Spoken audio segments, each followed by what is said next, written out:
This is an All Ears English podcast, Meeting Monday, episode 62, English with Joe and the Royal Family. Welcome to the All Ears English podcast, where you'll finally get real native English conversation. Now here are your hosts, Lindsay McMahon, the English adventurer, and Gabby Wallace, the language angel, coming to you from Boston, Massachusetts, USA. In today's episode, we have a very special treat. Learn how an English teacher from Australia got a job working in England for the royal family.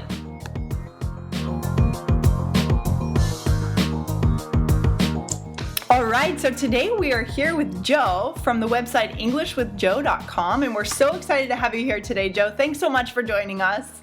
No problem. Thanks for having me. Great. So can you go ahead and kind of introduce yourself a little bit and explain to us where you're from and what you do? Sure. Well, I'm an English teacher. As you said, I have an online English teaching website called English with Joe. I grew up in Sydney, Australia, but I've spent quite a few years overseas. So I spent about 5 years living in the UK and then another 3 years living in Greece. And now I'm back here in Australia again. Wow, so you've been all over the place teaching English and just kind of traveling. That's excellent. I have. I've had some quite unique experiences. That Wonderful. sounds like it. What brought you to the UK? Well, I went to England because I wanted to do a bit of travel around Europe. So my plan was to work in London for about 6 months and do some travel on weekends and holidays. But then that plan changed when I ended up getting quite an interesting job in London. So I stayed in the end for nearly 5 years. Oh, wow. And so what was that interesting job? Like, what were you doing in London? Well, quite accidentally, I ended up getting a job for the British royal family. Wow. Which is really the last place I expected to end up, having just arrived from Australia. That's amazing. So it was kind of an accident? I mean, how does that just land in your lap? It was an accident. So when I arrived in London, I was very keen to get a job as soon as possible. So I sent my CV in many different directions to many recruiters. And then one day I got a call from one recruiter saying that they received my application and they wanted me to go in for an interview. So I asked them to tell me more about the job and who it would be working for. And then I was very surprised when they told me that actually it was a secret and they could not reveal who the employer was. Whoa. So That could either be really good or really bad. Right. Exactly. Yeah, but she said to me, look, trust me, it is interesting, come in for the interview. So it wasn't until I'd had about 3 interviews that they finally told me that the job was for the Prince of Wales, who most people know as Prince Charles.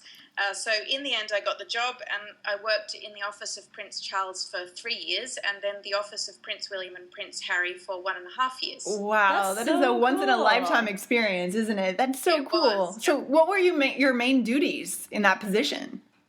Well, in Prince William and Harry's office, I had to help with arrangements for various events. So, for example, there was a big concert to mark the 10th anniversary of Princess Diana's death and also a memorial service. So I helped to organise both those events as well as some others.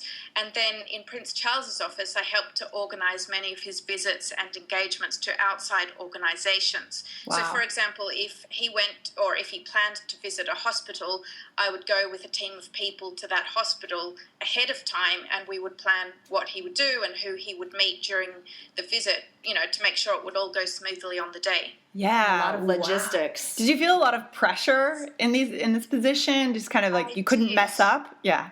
Yes, exactly, because, if one little mistake can have really big consequences. So there was a lot of pressure at times. So you must be a really detail-oriented person, I would imagine. Well, I had to learn to be. Yeah. Wow. So did you have a lot of interaction actually with the princes? Well, quite a lot, particularly with the 2 younger princes, Prince William and Prince Harry, because their office was a lot smaller than the Prince of Wales office. They had less staff.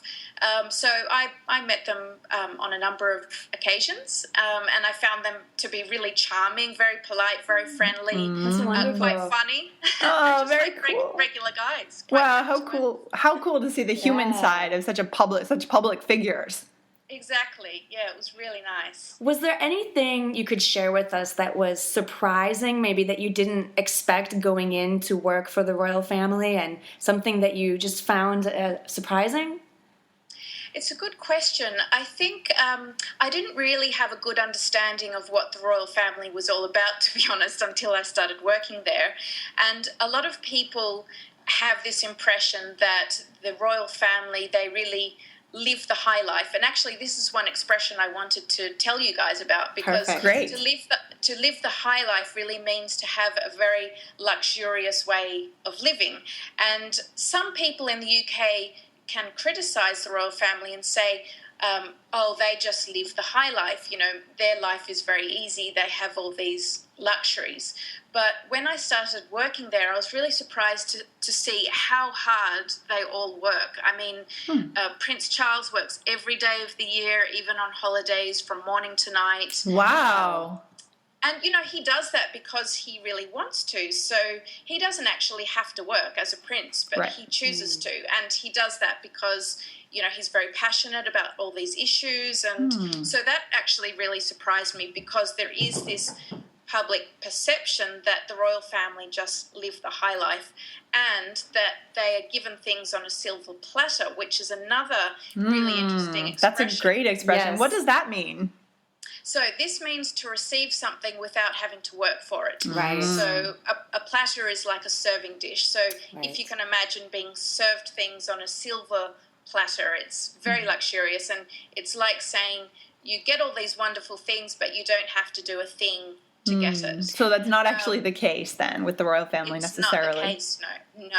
I know it's really not the case. In the U.S., we say to be born with a silver spoon in your mouth. Oh, that's really interesting. Quite a similar expression. Yes. Really interesting. Did you have any other expressions that you wanted to teach our audience today?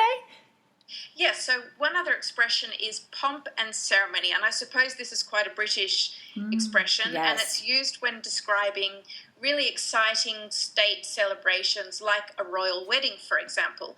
And, you know, quite recently there was the wedding of Prince William and Kate Middleton, and there was huge pomp and ceremony, you know, lots of music and celebrations and traditions, and that's really what pomp and ceremony is all about.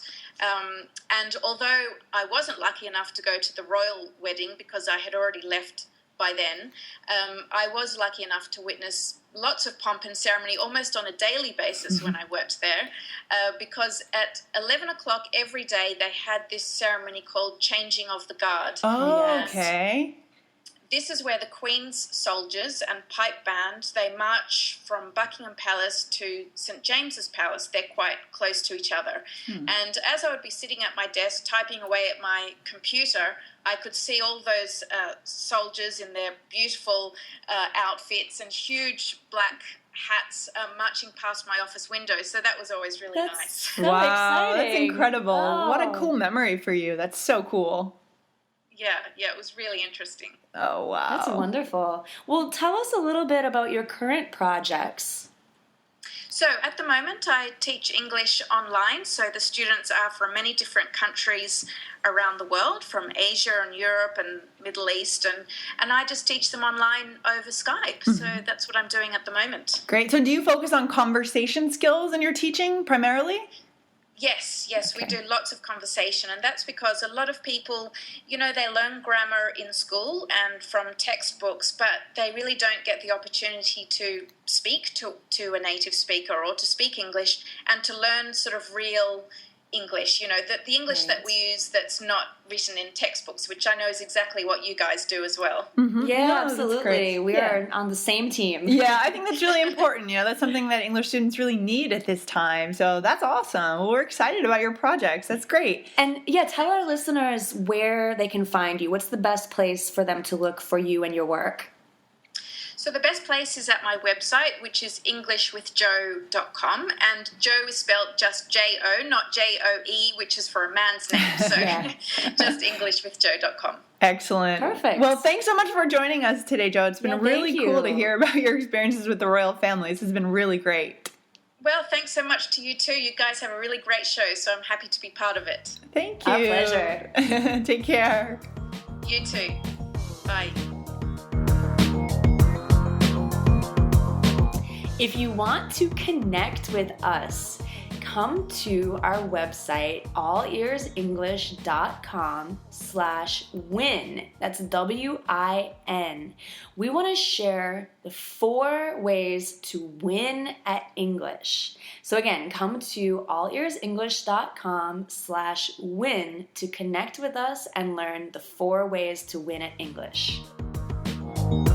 If you liked Put Your Ears into English with Lindsay and Gabby, be sure to subscribe to the podcast audio in iTunes for free on your computer or on your smartphone.